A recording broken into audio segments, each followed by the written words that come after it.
So we will go a bit more into details now.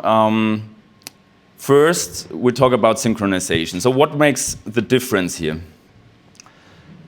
In a regular network, these devices do not have any time information. So if you look, for instance, at Dante, they use PTP-v1, which means there's a protocol where end station, like a microphone, and the loudspeaker directly communicate with each other and exchange time information, so we get synchronized audio at the end.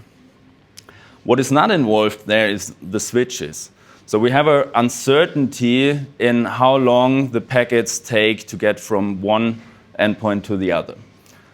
The fundamental change with gPTP, but also with PTP-v2, is that these switches become time aware. So they also play an essential role in all these time measurements and in the synchronization.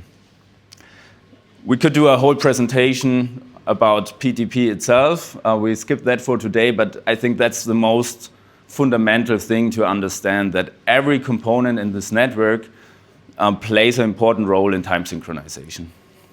At the end of this presentation, we will wrap it up with the question, can Milan really sound better than other digital systems or other network standards? So keep that in mind, we will come back to it.